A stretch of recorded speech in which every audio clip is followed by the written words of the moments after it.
Hi hello friends, എല്ലാ കൂട്ടുകാർക്കും advocate Anjali സീരിയലിന്റെ ഇന്നത്തെ നല്ലൊരു എപ്പിസോഡ് റിവ്യൂയിലേക്ക് തന്നെ സ്വാഗതം കേട്ടോ. ചാനൽ ആദ്യമായിട്ടാണ് കാണുന്നുണ്ടെങ്കിൽ ഒന്ന് സബ്സ്ക്രൈബ് ചെയ്ത് ലൈക്ക് ചെയ്ത് സപ്പോർട്ട് ചെയ്യാൻ വേണ്ടി മറക്കല്ലേ. അങ്ങനെ എപ്പിസോഡ് തുടങ്ങുമ്പോൾ തന്നെ കാണിക്കുന്നത് ആര്യനെയാണ് കേട്ടോ. ആര്യ ഉറങ്ങുന്നതിന് മുമ്പ് ഡയറി എഴുതിക്കൊണ്ടിരിക്കുകയാണ്. അഞ്ജലി, ഇന്ന് പത്മ എന്നോട് ചോദ്യം ചോദിച്ചു, അഞ്ജലി ചേച്ചി തിരിച്ചു വരില്ലേ എന്ന്. ആ ചോദ്യം കേട്ടപ്പോൾ എനിക്ക് വല്ലാത്ത വിഷമം തോന്നി. ഞാൻ അവളുടെ അടുത്ത് പ്രതീക്ഷയായിട്ട് പറഞ്ഞു, അഞ്ജലി ചേച്ചി തിരിച്ചു വരും, കാരണം അവളാണ് നിന്റെ കേസ് വാദിക്കാൻ പോകുന്നത്. അവളുടെ പേര് അഡ്വക്കേറ്റ് അഞ്ജലി എന്നാണെന്നൊക്കെ. പക്ഷെ അങ്ങനെ പറയുമ്പോഴും എൻ്റെ ഹൃദയത്തിൽ ഒരു കത്തി ഇറക്കുന്ന പോലത്തെ ഒരു വേദനയായിരുന്നു. അഞ്ജലി, ഓണമാണ് വരാൻ പോണത്. ഈ ഓണത്തിന് നീ ഇല്ലാത്ത ആദ്യത്തെ ഓണമായിരിക്കും എൻ്റേതിത്. ഓർമ്മ വെച്ച കാലം മുതൽ നീയും ഞാനും ഒരുമിച്ചാണല്ലോ ഓണം ആഘോഷിക്കാറ്. ആദ്യമായിട്ടാണ് നീ ഇല്ലാതെ. എനിക്ക് മാത്രമല്ല, ഈ വീട്ടിൽ എല്ലാവർക്കും വിഷമമുണ്ട്. അമ്മായിക്കും മാമനും എല്ലാവർക്കും വല്ലാത്ത വിഷമമാണ്. ആരും പുറത്ത് കാണിക്കുന്നേ ഇല്ലെന്നേ ഉള്ളൂ എന്ന് പറഞ്ഞിട്ട് അഞ്ജലിയുടെ ഫോട്ടോ എടുക്കുകയാണ്. എന്നിട്ട് അഞ്ജലിയുടെ സംസാരിക്കുകയാണ്, അഞ്ജലി ഈ ഓണത്തിന് നീ വരില്ലേ? അഥവാ നീ വരുവാണെങ്കിൽ ഞാൻ നിനക്ക് എന്ത് സമ്മാനം തരും എന്നിങ്ങനെ ചോദിക്കുമ്പോൾ ശ്യാമള പെട്ടെന്ന് പുറകെ വിളിക്കാണ്. ആര്യമോളെ എന്ന് പറഞ്ഞ് വിളിക്കാണ്. അങ്ങനെ ആര്യ പെട്ടെന്ന് ഇങ്ങനെ നെട്ടി നിൽക്കാട്ടോ. പിന്നീട് കാണിക്കണത് ആര്യ ആലോചിക്കണതാണ്. ആര്യ ഓണത്തിന് നല്ല ഓണക്കോടിയൊക്കെ കൊടുത്ത് അടുക്കള ഭാഗത്തേക്ക് വരുമ്പോൾ ശ്യാമള സെറ്റുമുണ്ടൊക്കെ കൊടുത്ത് തലയിൽ നിറച്ച് മുല്ലപ്പൂവൊക്കെ വെച്ച് നിൽക്കുക കേട്ടോ. ശ്യാമള കുറച്ച് പായസം എടുത്ത് ആര്യയുടെ കൈകളിൽ കൊടുക്കുന്നുണ്ട്. ആര്യ, ഇതിൽ മധുരമൊക്കെ ഉണ്ടോയെന്ന് കറക്റ്റാണോ നോക്കിക്കേ എന്ന് ചോദിക്കുകയാണ്. ആര്യ ആ പായസം കുടിക്കുന്നുണ്ട്.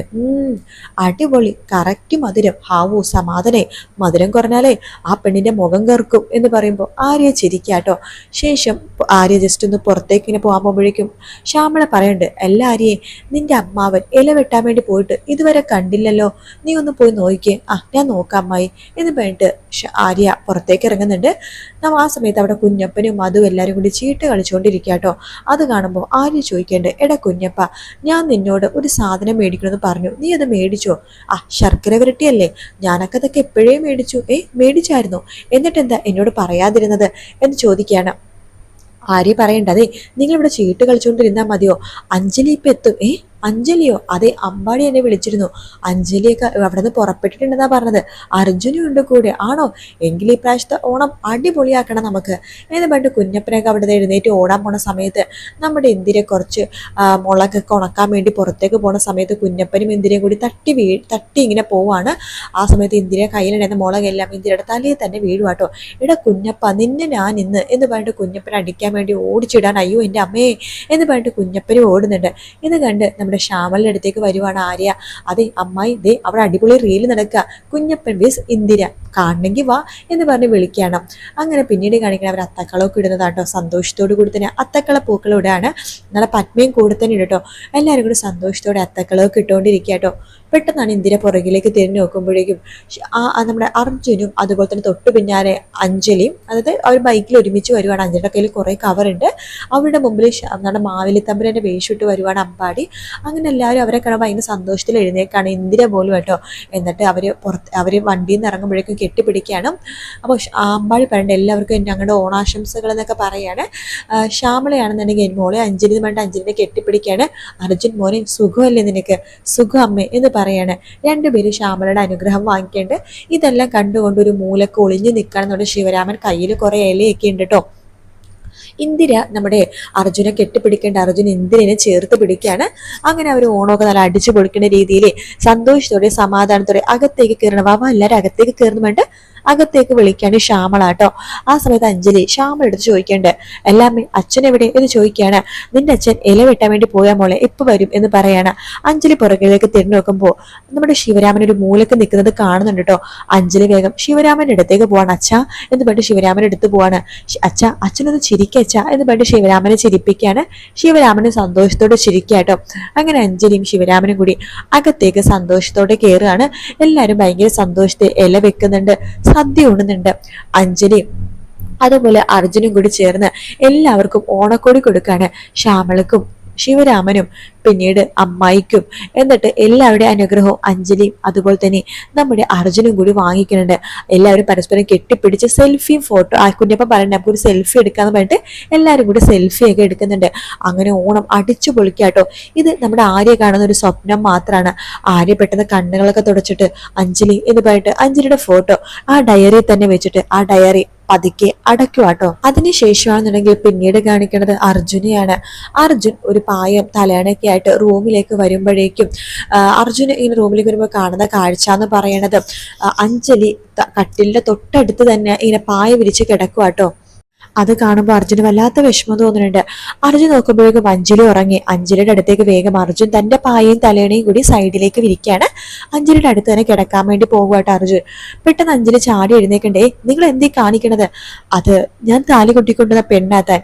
താൻ ഇങ്ങനെ തറയിൽ കിടക്കുമ്പോഴേക്കും എനിക്ക് സുഖമായിട്ട് കട്ടിലേക്ക് കിടക്കാൻ പറ്റില്ല, അതുകൊണ്ട് ഞാനും നിലത്തന്നെ കിടന്നോളാം. ഓഹോ, താങ്കൾ ഏത് തമിഴ് സിനിമയാണ് കണ്ടിട്ട് വരുന്നത്? അല്ല, ഞാൻ ഏതൊരു തമിഴ് സിനിമയിൽ കണ്ടിട്ടുണ്ടായിരുന്നു.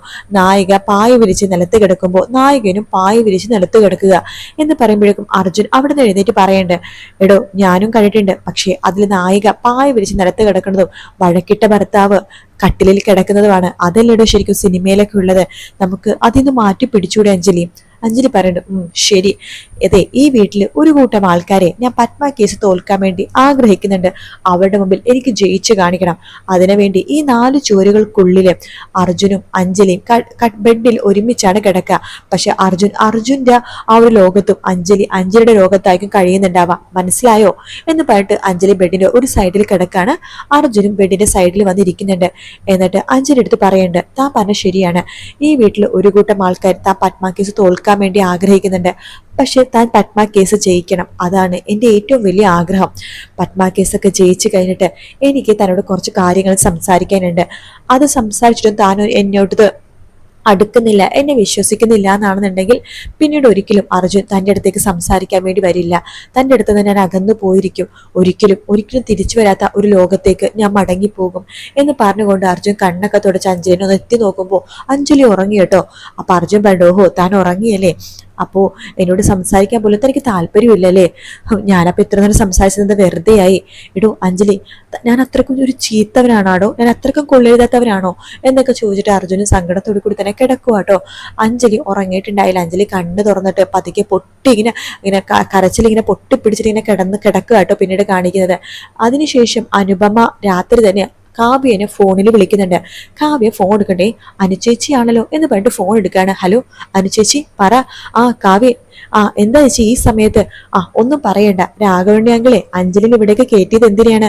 അവൾ ഒരിക്കലും കോടതിയിൽ പോവാതിരിക്കാനും കാർത്തിക് പത്മ കേസ് രാഘവന്റെ അങ്കിള് ജയിക്കാനും വേണ്ടിയിട്ടാണല്ലോ. അതെ, എങ്കിലേ കാര്യങ്ങളൊക്കെ അവതാളത്തിലായി. ഇന്ന് അഞ്ജലി ഇവിടുന്ന് കോടതിയിലേക്ക് പോയിരിക്കുന്നു. കോടതിയിലേക്ക് അവള് പോയെന്നോ? അതെ, അവള് പോയെന്ന് മാത്രമല്ല, കോടതി പോയിട്ട് അവള് സ്വന്തമായിട്ട് കേസ് ഏറ്റെടുക്കുമെന്നും അഡ്വക്കേറ്റ് അഞ്ജലി കാർത്തിക് പത്മ കേസ് എന്തായാലും പത്മക്ക് നീതി വാങ്ങിച്ചു കൊടുക്കുമെന്നും പിന്നെ പത്മ വീണ്ടും രാജാജി നഗറിലേക്ക് വന്നിരിക്കുകയാണ്. അത് അവളും അവളുടെ അമ്മയുടെയും പ്ലാനിങ് ആണ്. പത്മ വീണ്ടും രാജാജി നഗറിലേക്ക് വന്നോ? അതെ, അതുകൊണ്ട് കാര്യങ്ങൾ എത്രയും പെട്ടെന്ന് തന്നെ സ്പീഡിലാക്കണം എന്നൊക്കെ ഇങ്ങനെ പറയുന്ന ഭാഗത്തോടെയാണ് ഇന്നത്തെ എപ്പിസോഡ് തീരുന്നത് കേട്ടോ. വീഡിയോ ഇഷ്ടപ്പെട്ടാൽ ലൈക്ക് ചെയ്യുക, സബ്സ്ക്രൈബ് ചെയ്യുക, കമന്റ് ചെയ്യുക. മറ്റൊരു വീഡിയോ ആയിട്ട് കാണാം. Take care, bye bye.